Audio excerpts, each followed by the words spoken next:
this was a tournament that I was playing just before New Year's. The tournament took place from the 27th to the 30th of December, and this was my round 6 game. I was on 3.5 out of 5 going into the game, and I was matched against an 1800 FIDE with the black pieces. Now, earlier in the tournament, I'd played against a FM who played the Catalan with white, so I'd done some really in-depth preparation for the Catalan. And I found this really nice line that had a lot of tricky moves in it. And I saw that my opponent also sometimes played the Catalan, but also she sometimes played the Trompowsky, so it was really going to be a toss-up which one that we would get on the board. So I just prepared for both of those.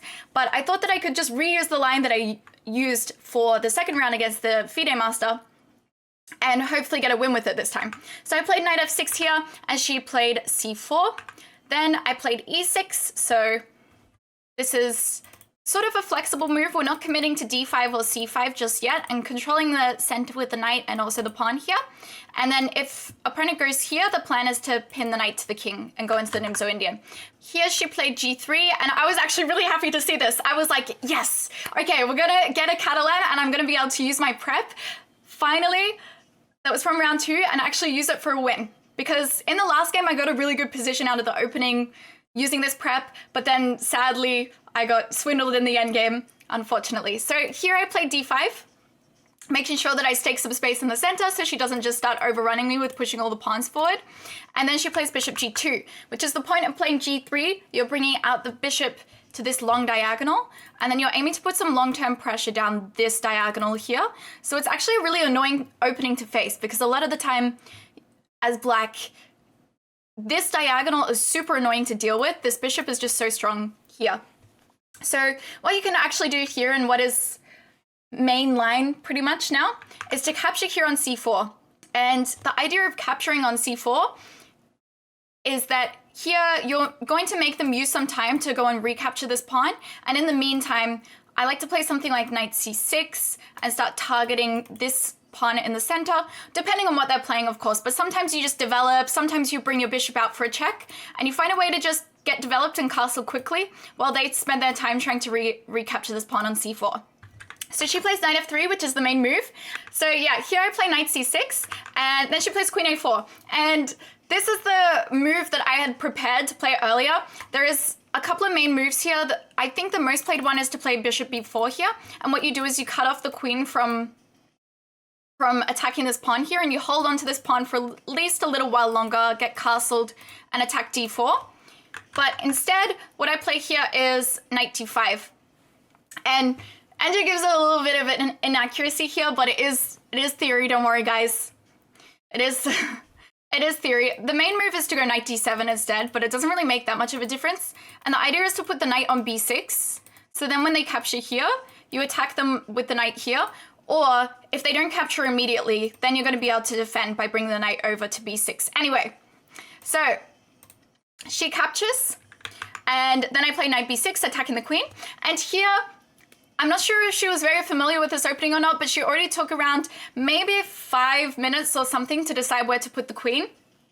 And the main theory, which is what I prepared for my first round game, is that the queen goes to d3. Then you play the move e5 here. And then the main move is to capture with the knight. And instead of capturing back, you play knight b4 here. The queen can then head to multiple squares, but it should head to this square. Then you play, oh, you sacrificed the queen. Oh my gosh, that's so crazy. And then if they take here, you're going to check and force their king out into the middle. But the main move is just to castle here and then develop like this. The black bishop come to d6. And then you'll probably play knight d5 at some point and trade off knights in the center. So this is the theory. If you take here instead, like this, that's not really good for white because you get to capture here, and then the knight comes to b4, and then you've got a lot of threats on d3 and c2 as well. So it's not very good to take with the pawn there. But after e5, she thought for maybe like 10 minutes here, so I think she maybe never seen this before. And here she played bishop e3. Which is, I think, the third most common move. It's still good. It defends the center.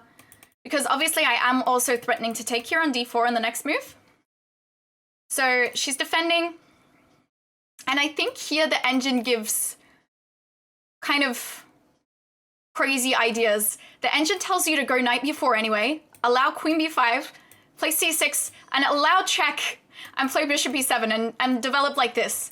Allow them to even capture here on g7 if they want. But that was something that looks a little too crazy for what I want to play, so instead I play, I think what is the most played move as well, just to trade here on d4.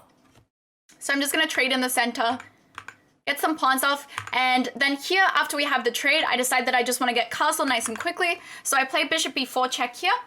Now, I'm out of theory after bishop b3, so from bishop b3 onwards, I'm just trying to sort of work out what I want to do.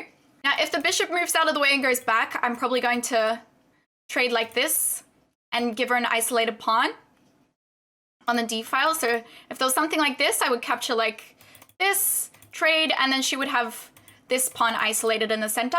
So obviously she plays a move that makes more sense, which is just to develop her knight here. And then here, now that my bishop's moved, I can get castled. I castle here, and then she plays a3, attacking my bishop. So we're still all playing good moves here, and we're still in the opening. And here I move my bishop back to e7. This is pretty much the only square it wants to go. For example, if I go to d6 instead, she can start attacking me with bringing her knight into b5. So soon I want to play c6 and stop knight b5 and also kind of neutralize this bishop. Okay, so now she plays rook to d1, putting some pressure down this file here. And then here I decide to play c6 because, as I mentioned, I wanted to stop this knight coming into b5, sorry, control the d5 square, stop this bishop attacking b7. And yeah, also with captures on b6, I do now have the option to take with the queen as well. So before, she could maybe double my pawns by force, but now I have the option to take with the queen as well. Okay. Next, she castles. And I play bishop e6. And here, she blunders in this move. So I liked this square for my bishop because we have some threats of bringing it to c4. It also feels like a really nice active square. And here she blunders. She thinks for maybe about 5 minutes or something like that again. And then she picks up the e-pawn and she pushes it to e4. And as she starts pushing it forward, she's like, wait. She looks very concerned. And I think she realized as soon as she pushed the pawn that she didn't want to play this move because it was not very good. But it was too late because she'd already pushed it so fast she couldn't, you know, pass it off like she was just adjusting the piece now. So yeah, I calculated a few things. I was trying to work out if I could play bishop c4 straight away, but quickly dismissed it because there's options like bishop takes b6 and what also had I calculated? The queen could just move somewhere as well, and then after takes, yeah, it got really complicated there. So bishop c4, I quickly dismissed that. And instead, I found a nice move that forced the winner material. And I played c5. And then here, she plays bishop e3. And here I just have takes, and bishop c4 now. And now I just win the exchange by force. We trade off. And then here I move a rook to d8, and she just instantly resigns. I was like, okay, this is a little bit of an early resign.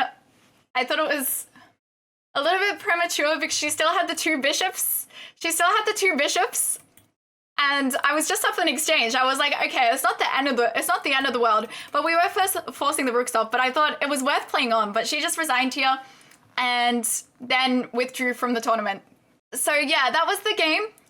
I won in 20 moves against a 1800 FIDE, and that's why it's sometimes nice, even if your prep doesn't pay off in the game that you're playing immediately, it can pay off in the future. And in this game, it did. My prep for round 2 paid off because I could actually use it in this round, and it went really well. So that was super fun. So yeah, that was my game. That was maybe my best game of the tournament. Definitely my quickest win. Overall, the tournament went really well and I gained some rating. And this game I played with 96% accuracy, which I probably wouldn't have if she played on. I probably would have messed it up if she kept on playing on, but that's fine. That's fine. She did resign, so now I was very happy, but it was nice to just win material out of the opening and then win the game.